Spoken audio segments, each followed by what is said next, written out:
po ay si Armin Lofredo, dating Romano Katoliko at ngayon ay nasa Islam na, isa na Muslim. Ang pangalan ko sa Islam ay si Abdul Karim Lofredo.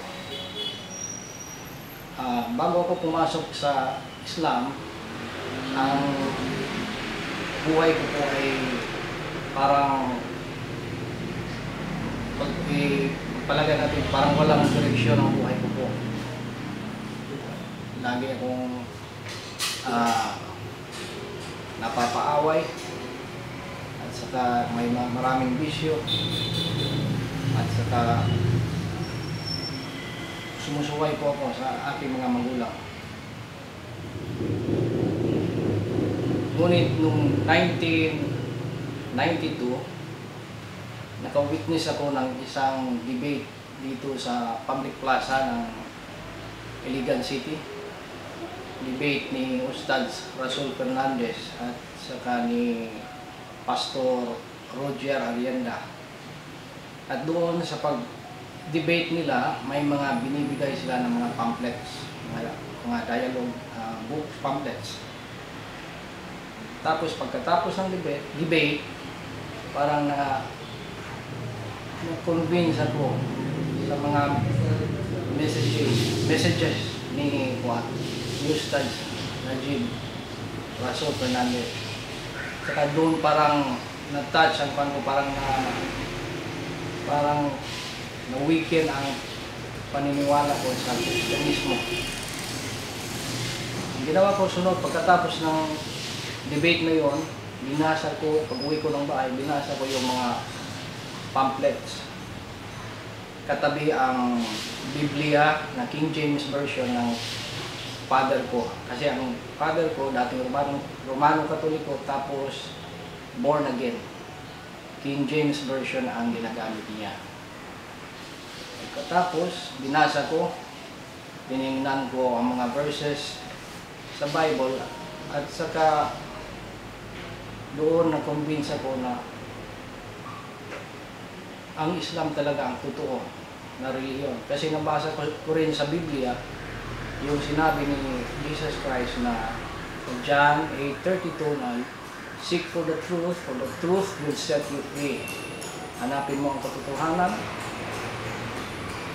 kasi ang katotohanan, yun ang magpapalaya sa iyo. At saka, nabasa ko rin sa Mark 12, chapter 12, verse 29, na si Kristo pala ay may Diyos, naniniwala sa iisang Diyos. Naniniwala sa iisang Diyos, at saka sinabi doon, nang tinanong si Kristo Jesus ng isang iskriba na Hudiyo, kung ano ang unang kautusan, pinakamalaking kautusan. Ang sagot ni Kristo Jesus, ang kapayapaan ay masa Kanya. Ang sagot niya ay, Hear, O Israel, the Lord our God is one.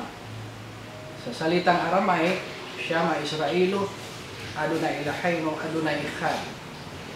So doon mismo, sa sinabi ni Kristo Jesus, na dati na sinasamba ko, na siya mismo ang nagsabi na ang Diyos na ating Diyos ay iisa lang. Parang doon nag-start ang pagsig ko ng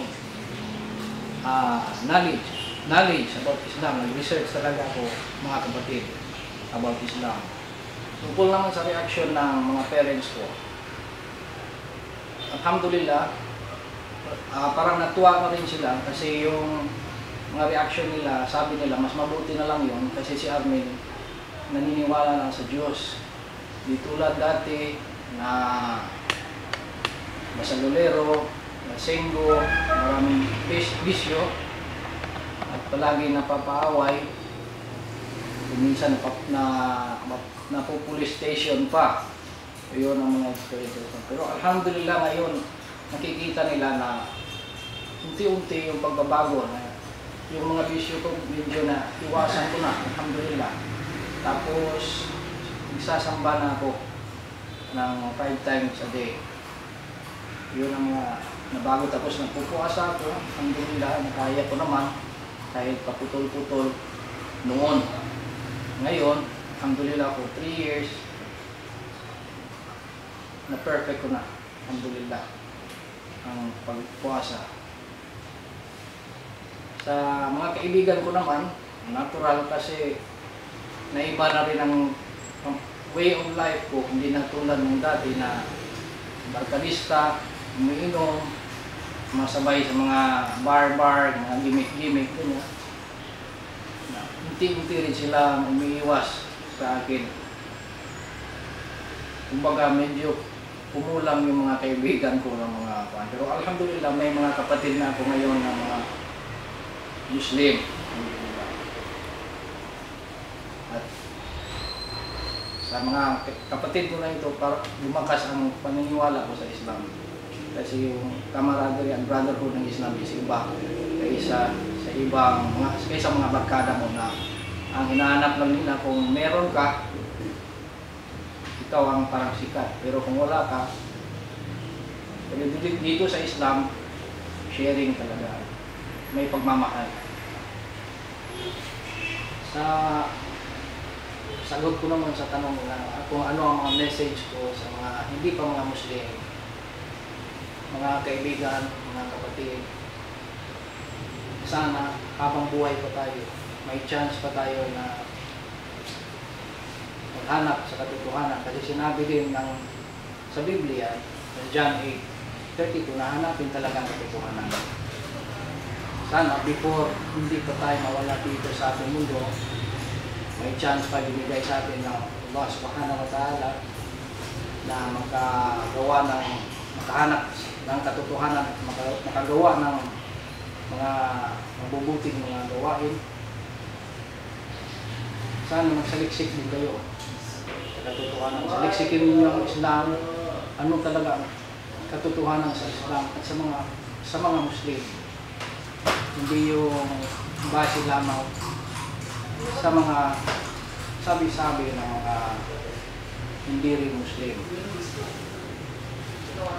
Sana sa awa ng Allah Subhanahu wa Ta'ala, tawfikan tayo ng Allah Subhanahu wa Ta'ala. At maraming salamat. Assalamualaikum warahmatullahi wabarakatuh.